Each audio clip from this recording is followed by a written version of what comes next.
Would you like to start na po? Sige, Bridgel. Let's begin. Thank you po. Good morning po everyone.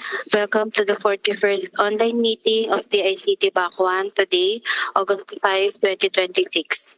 We would like to acknowledge the presence of the following the ICT Bakwan members, the provisional member and user, Director Terry T. Pomolo. Good morning po. The provisional... Good morning. Good morning po. The provisional member, Attorney Andrela M. Aquino. Good morning po. Good morning, Mr. Vice Chair. Good morning, everyone. And this meeting is being presided by our Vice Chairperson, Director Carlo Paulo P. Morsha. Good morning po. Let's proceed. Good morning. With the majority of the back members present, we confirm the presence of a quorum.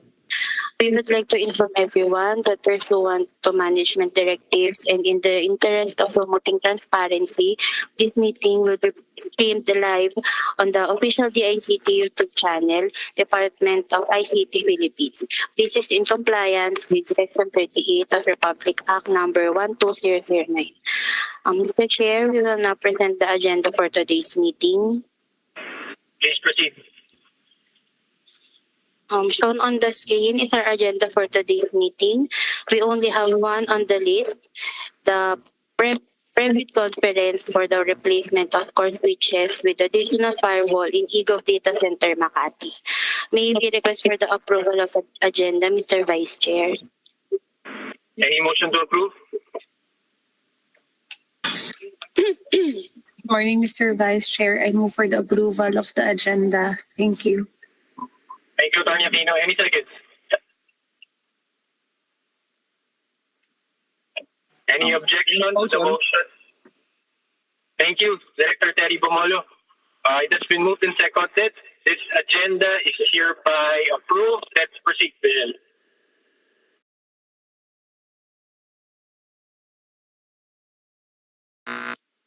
Mr. Vice Chair, may we also request that the WG members, the other end-user representatives, and the prospective leaders to be admitted here in the meeting hall. Please proceed.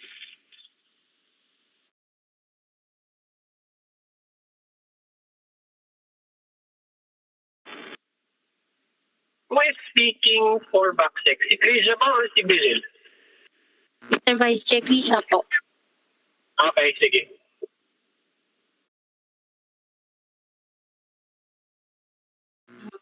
We would like to acknowledge the presence of the TWG members, the other end-user representatives, and the prospective leaders. Good morning po. For today's private conference, we would like to inform the body that we have 5 prospective bidders who have expressed their interest in participating for this project. We have Trends and Technologies Incorporated, Microgenics Business Systems, Novare Technologies Incorporated, Optimus Technologies Philippines Incorporated, and TechTwist Corporation. May we know if there are any companies that haven't been mentioned? We hear none. With the permission of our chair, Mr. Vice Chair, we will now proceed with the presentation of the project. Please proceed.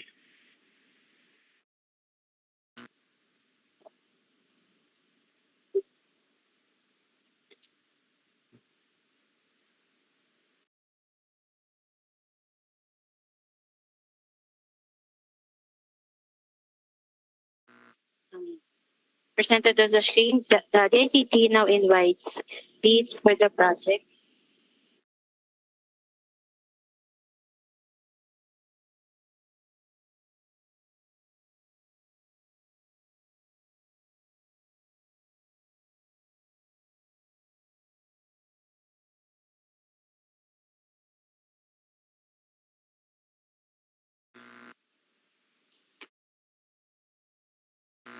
Again po, apologies po. The DICT now invites bids for the project, replacement of core switches with additional firewall in eGov Data Center Makati with bid reference number DICT PAC-2026-057 with approved budget for the contract of 29,309,432 pesos. The invitation to bid for the project was posted on July 29, 2026 on the following: Modernized PINJEP, the ICT website, e-procurement website, the ICT bulletin, and the ICT's official Facebook page.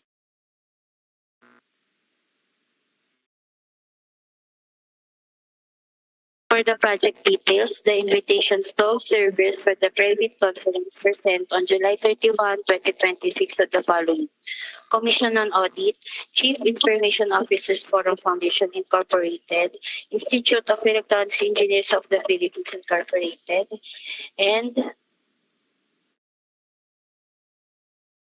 Philippine Computer Society. However, no one was able to attend. For the points of discussions, project details, house rules, invitation to bid, instruction to bidders, checklist of technical and financial documents, sealing and marking of bids, bid data sheet, technical specifications, forms, post-qualification documents, and reminders to bidders.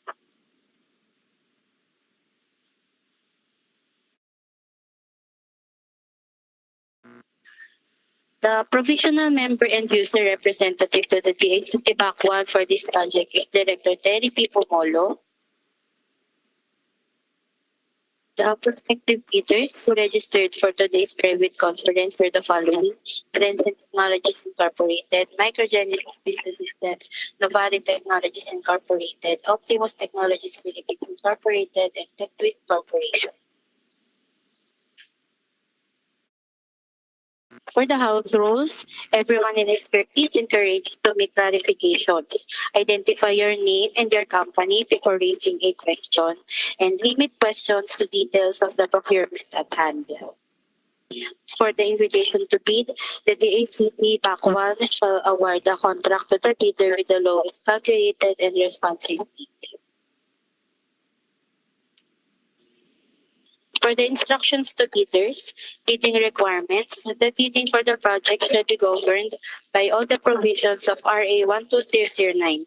Any amendments made to the IRR and other GPPB issuance shall be applicable only to the ongoing posting, advertisement, or IB by the bank through the issuance of the supplemental or bid bulletin. The bidder, by the act of submitting its bid, shall be deemed to have verified and accepted the general requirements of this project, including other factors that may affect the cost, duration, and execution or implementation of the contract, project, or work, and examine all instructions, forms, terms, and project requirements in the bidding documents. For the corporate fraudulent, collusive, and coercive practices, the procuring entity as well as the bidders and suppliers shall observe the highest standard of ethics during the procurement and execution of the contract. They or through an agent shall not engage in corrupt, fraudulent, collusive, coercive, and obstructive practices defined under RA 12009 or other integrity violations in competing for the project.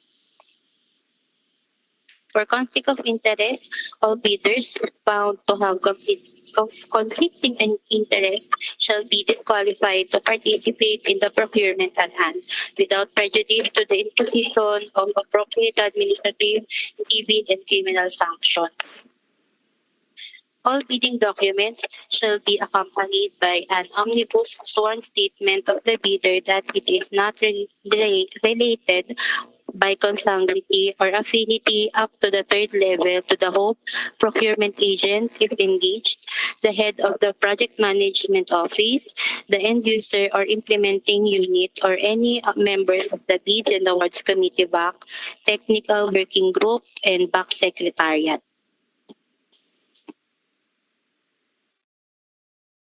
The bidder shall also disclose the ultimate beneficial work ownership of an entity. Failure to comply shall be a ground for the automatic disqualification of the bid in consonance with Section 59 of the IRR.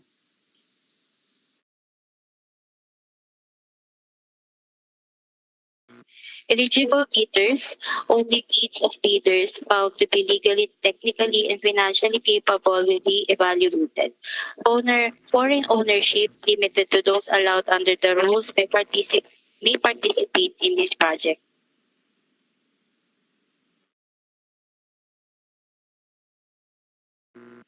For the eligible bidders, GOCCs may be eligible to participate only if they can establish that they are legally and financially autonomous, operate under commercial law, and are not attached agencies of the procuring entity.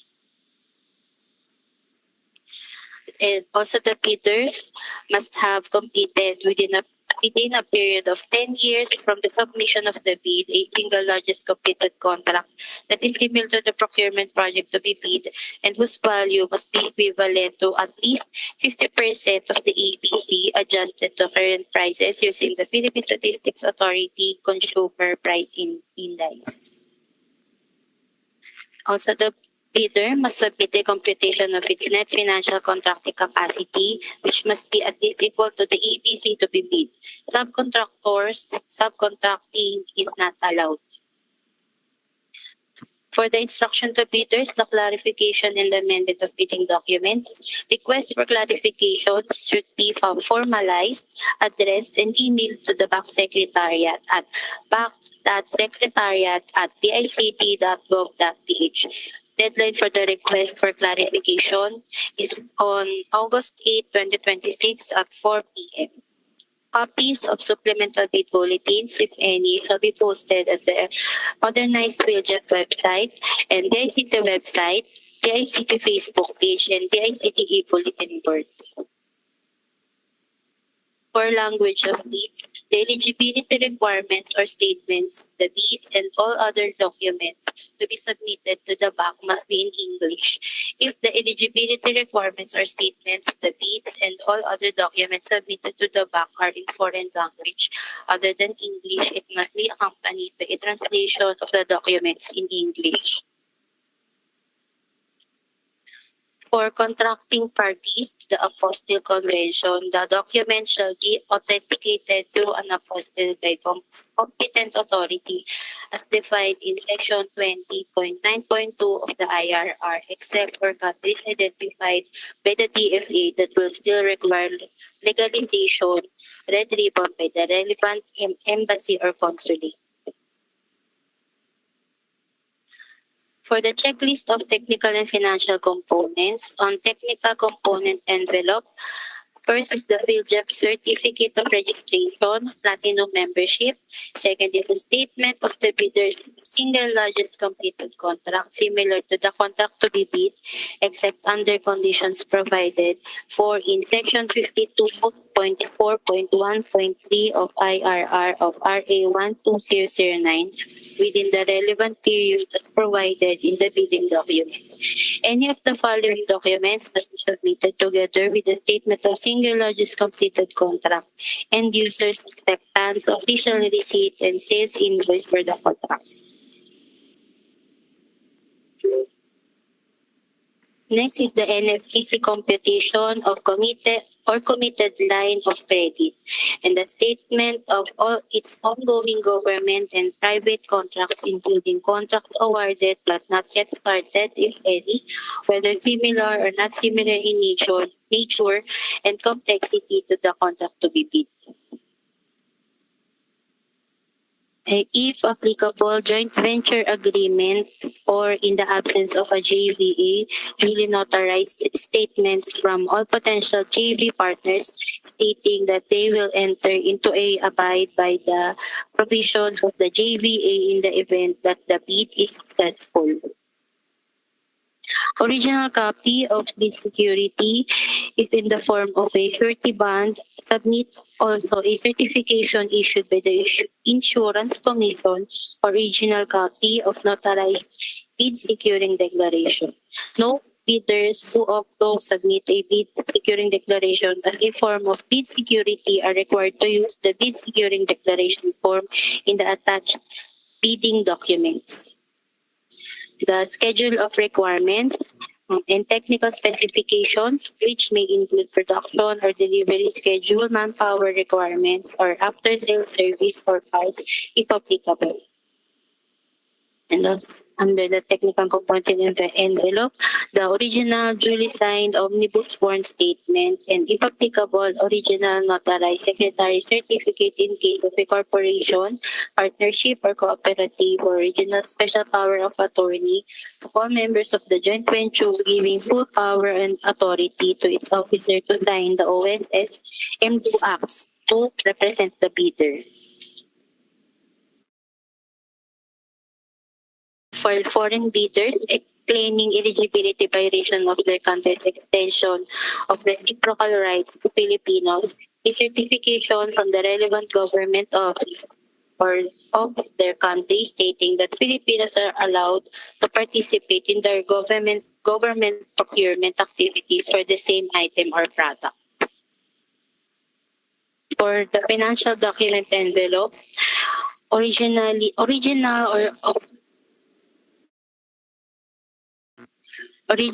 of duly signed and accomplished financial bid form, original of duly signed and accomplished price schedules, and certification from the DTI if the bidder claims preference as a domestic bidder or domestic entity. For the bid and payment currency, payment of the contract price shall be made in Philippine peso. For the bid price, use the proper forms for goods offered from within the Philippines or goods offered from abroad in indicating prices schedule.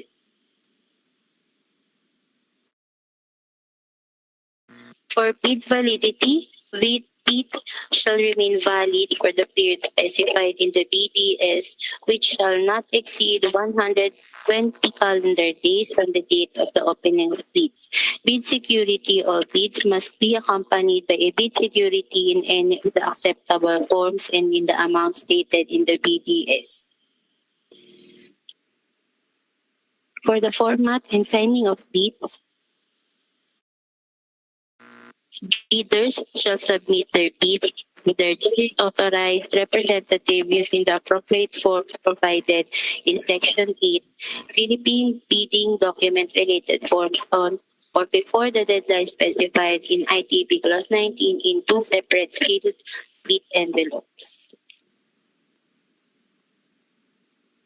Forms as mentioned in the ITB Clause 17.1 must be completed within any alterations to their format. No substitute form shall be accepted. Each and every page of the bid form, including the price schedule under Section B, shall be signed by the duly authorized representatives of the bidder. Failure to do so shall be a ground for the rejection of the bid. Any insertions, erasures, or overwriting shall be valid only if they are signed or initialed by the duly authorized representatives of the bidder. For the sealing and marking of bids, bids shall be composed of technical component and financial component. For the technical component, there must be technical component original copy, technical component duplicate copy, and technical component triplicate copy. For the financial component, there must be financial component original copy, financial component duplicate copy, and financial component triplicate copy. And also in the sealing and marking of bids, you must indicate to Department of Information and Communications Technology from name of bidder in capital letters, address of bidders in capital letters, project replacement of core switches with addition of Firewall eGov Data Center Makati, bid reference number DITT BAC-2026-057. In capital letters, indicate the phrase "Do not open before August 18, 2026 at 1:30 p.m. For the copies, each bidder shall submit one original and two copies of the required documents. For the deadline of submission, August 18, 2026, 12 noon, and for the opening of bids on August 18, 1:30 p.m. For the bid evaluation, reminding bidders to kindly break down all the cost of taxes pursuant to Section 61.2.2 of the IRR of RA 12009. To it, all bidders shall be required to include the cost of all taxes, such as, but not limited to, value-added tax, income tax, local taxes, and other fiscal levies and duties, which shall be itemized in the bid form and reflected in the detailed estimates. Such bids, including said taxes, shall be the basis for bid evaluation and comparison.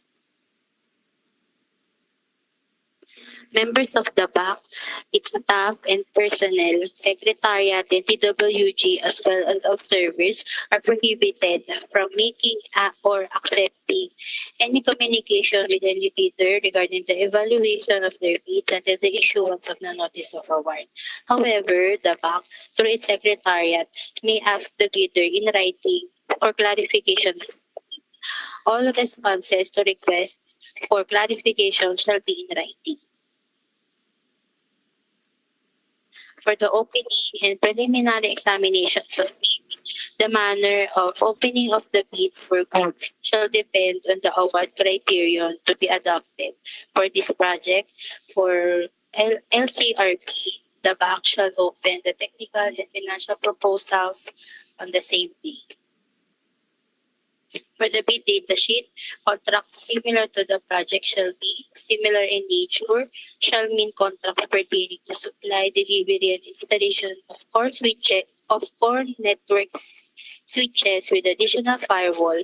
Such contracts shall include but are not limited to projects involving core or distribution switches, routers, firewalls, and other related network and security devices, including data center network implementations and or network integration services, completed within 3 years prior to the deadline for the submission and receipt of. The SLCC must have a contract value equivalent to at least 50% of the approved budget for the contract.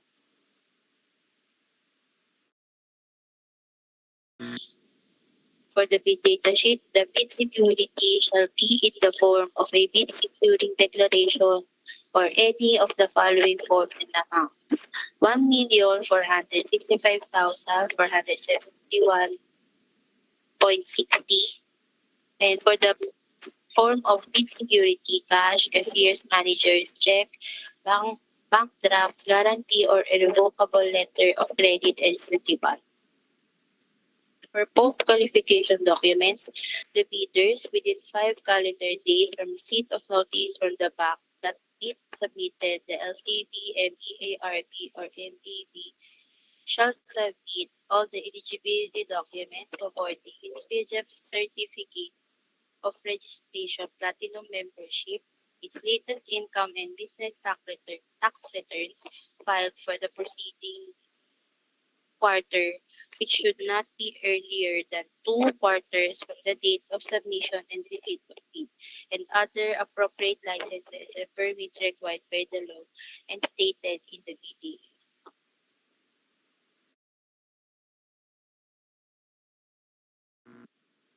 For the forms, schedule of requirements, technical specifications, bid form, price schedule of goods offered from abroad, price schedule for goods offered from within the Philippines, bid securing declaration, and omnibus law statement.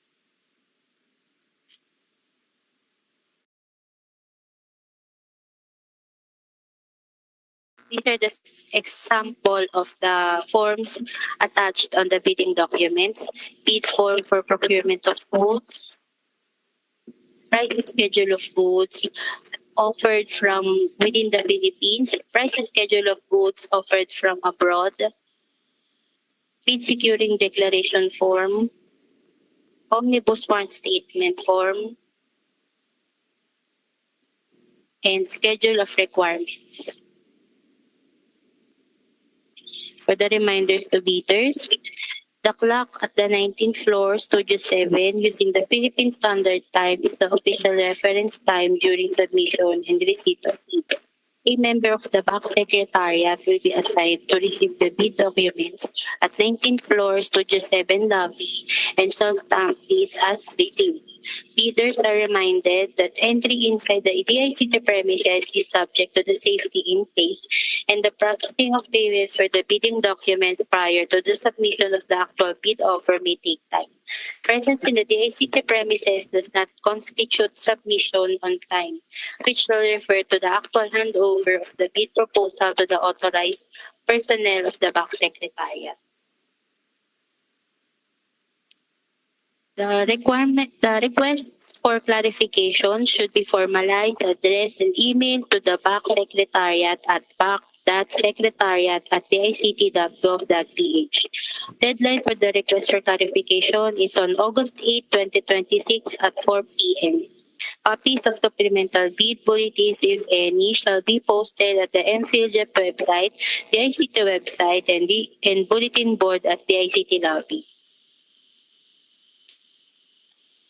For the common causes of ineligibility and disqualification, invalid PhilJEP certification and underlying supporting documents pursuant to Section 20.2.9.1 of the IRR of RA 12009, all Class A eligibility documents indicated in Annex A of the PhilJEP's registration certificate must be current, valid, and updated at the time of bid submission. The failure by the prospective bidder to update its certificate with the current and updated Class A eligibility documents shall result in the automatic suspension of the validity of its certificate until such time that all of the expired Class A eligibility documents have been updated. Thus, prospective bidders are required to update their PhilJEP registration certificates prior to the submission of their bids.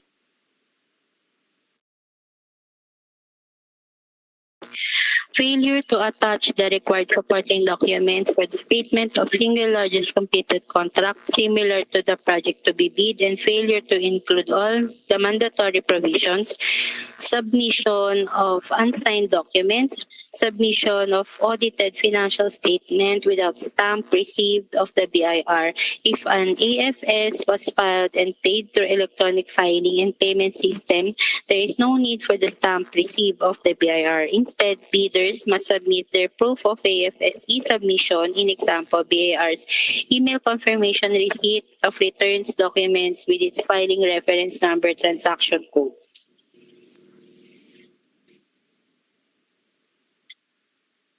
Failure to submit the bid securing declaration in the prescribed format attached in the bidding documents.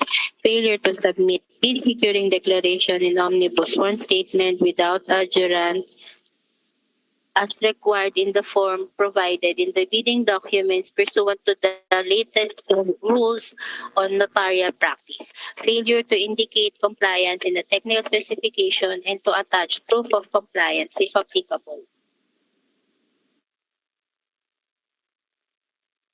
For submission of bids through courier service, bidders are reminded the courier service personnel must submit the bid proposal to a personnel of the back secretariat division at the office address provided below.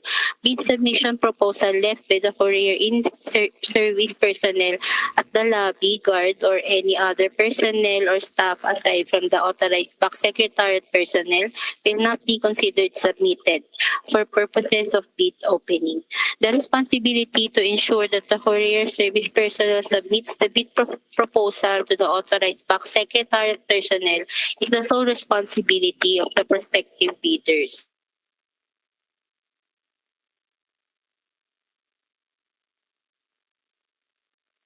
We will now present the video guide for the bidders.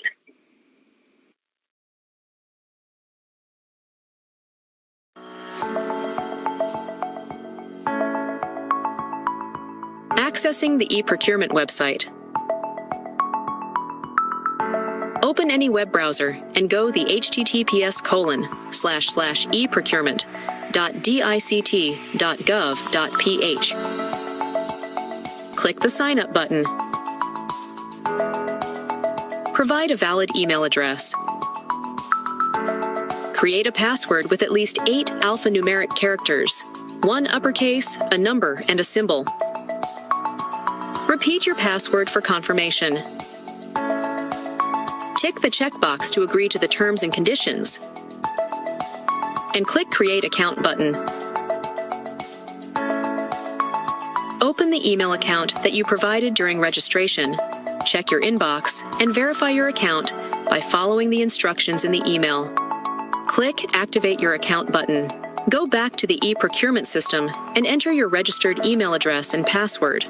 Click Login button, and you will be redirected to the onboarding page. Input your personal information and click Next button. Input your company information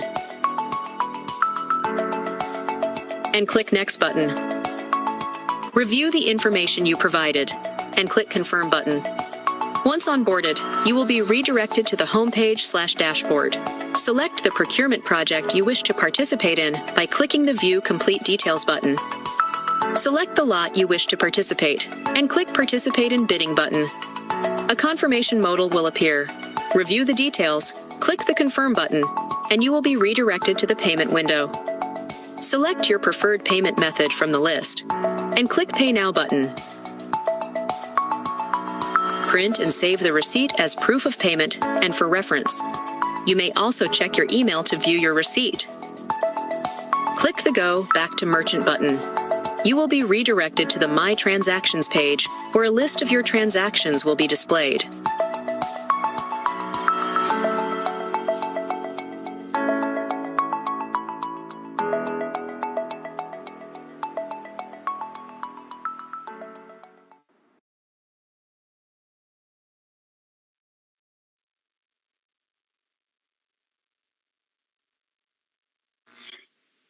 That's all po for the presentation of the Back Secretariat. Mr. Vice Chair, we will now move to the presentation of the technical specifications. Is this the same specifications publicly available? Yes po, Mr. Vice Chair. To our prospective bidders present, do you want to read this per item or do you want to skip to the question and answer portion? Kasi publicly available naman to, we assume that you've already read this. Kaya kayo nandito ngayon. Prospective bidders, any objections to skipping this reading and for us to proceed with the question and answer? Hearing no objections, let's proceed, Krisha, to the question and answer portion. Thank you po, Mr. Vice Chair. For our prospective bidders, if you have questions that you would like to raise, kindly use the raise hand button and we will call you one by one. Once called, kindly introduce yourself and mention the company you represent. Thank you.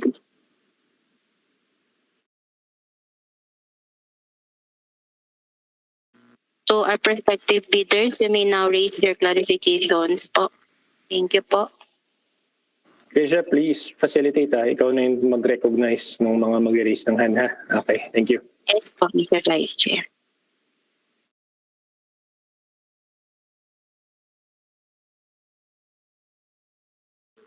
To our prospective bidders po, any clarifications po if you that you want to raise po, you may raise your hand.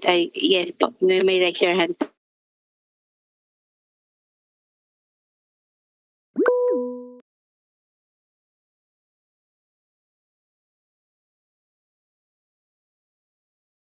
Mr. Nathaniel Patalod, you're acknowledged po.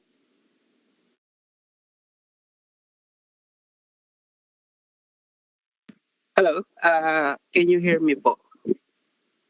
Medyo mahina. Paki-introduce yourself and the company you're representing, Mr. Patalod. Thank you. Yeah, thank you, sir. Hello, I'm Nathaniel Patal from Market Genesis. So we would like to clarify if there's a possibility on the firewall requirement to relax some features, such as on the line item, this which indicates must have at least 32 gig RAM and must capable optionally upgrade to 64 gig memory RAM. Is there possibility to relax those technical requirements?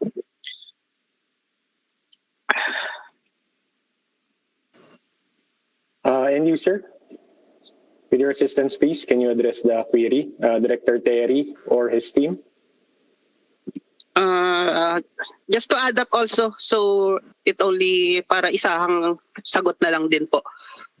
And additionally, for the requirement on the Type C console port, is there a possibility to relax that also? For example, we're going to use micro USB for the console port or USB type console port. End user po, maybe get your response po on this. Thank you po. Good morning po. When Gungun po GDC po. We will discuss this in our team first, then we will answer through SBT. Rest assured, the questions propounded in this meeting are recorded naman, Mr. Patalod, and to the rest of the prospective bidders. And tama naman si Ms. Gunggon for the issuance of the SBB addressing each and every query that may be propounded today. Sige, thank you. Acknowledge po. Tapos, pwede nyo pa rin ulitin yung mga questions na yan through email dun sa pinresend ng ating back secretariat. And the deadline, please keep in mind the day and time of the sending of the queries, the deadline of which iulitin naman yan mamaya at the end of the meeting. Sige. Thank you, Nathaniel. Any more questions? Krisha, please take the floor. Yes po, Mr. Vice Chair. Any prospective bidders po, any clarifications po? You may raise po your hand. Thank you po.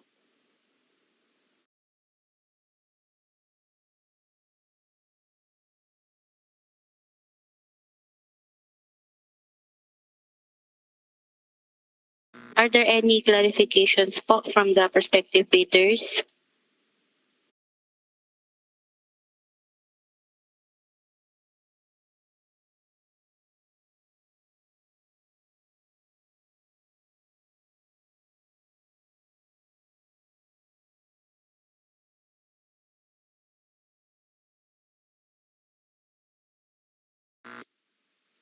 Are there any questions po from the prospective bidders?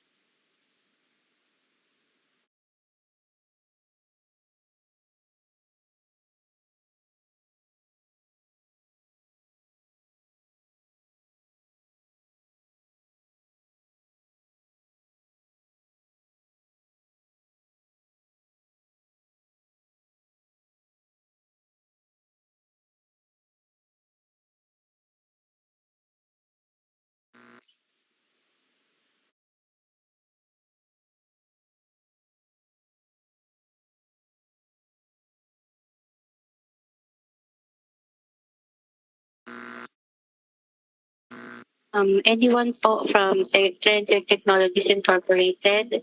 Do you have clarifications po? Microgenesis Business Systems?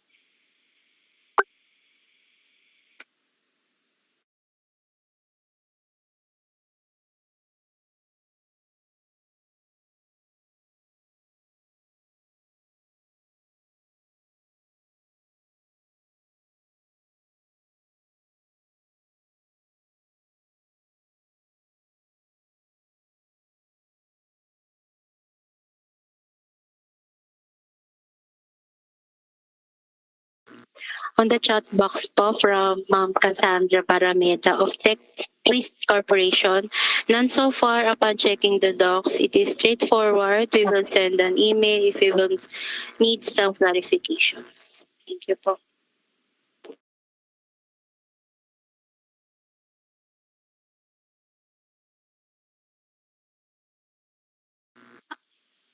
Miss Reister Nicole Tena, may ask po kung ano pong company niyo po. Thank you po. Krisha, may nag-chat Yes po, Mr. Vice Chair. I am pala sa Trends and Technologies. Sorry, Krisha, please proceed. Yes po, Mr. Vice Chair. From Miss Rayster Nicole Tena, may we ask your company po? According po sa chat niya, none from my end po. From Novare Novare Technology po, ma'am. Operator. Thank you po.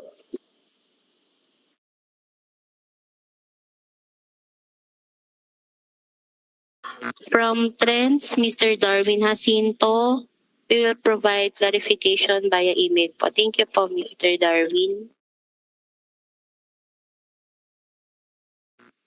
Any clarifications po from Optimus Technologies Philippines Incorporated?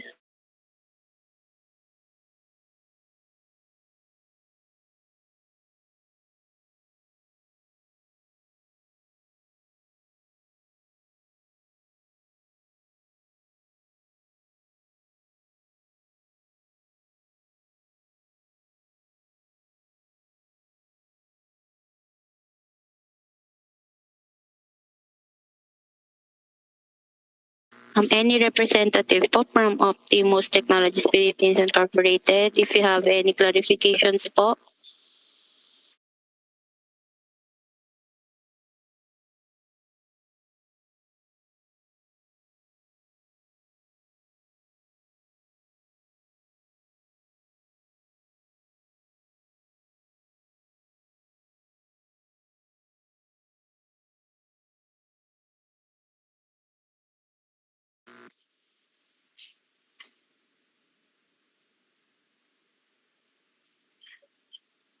Mr. Vice Chair, since there are no other clarifications po from the prospective bidders, we'll now present po the final reminders po. May we present na po?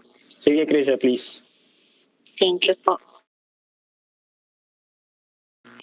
To our prospective bidders, we would like to reiterate all clarifications will be reflected in the SPP that will be issued by the BAC Secretariat. The request for clarifications should be formalized, addressed, and emailed to the BAC Secretariat at bac.secretariat@dict.gov.ph. Deadline for the request for clarifications is on August 8, 2026 at 4 p.m. Copies of supplemental bid bulletin, if any, shall be posted at the MPhilJEP website, the DICT website, and bulletin board at DICT lobby.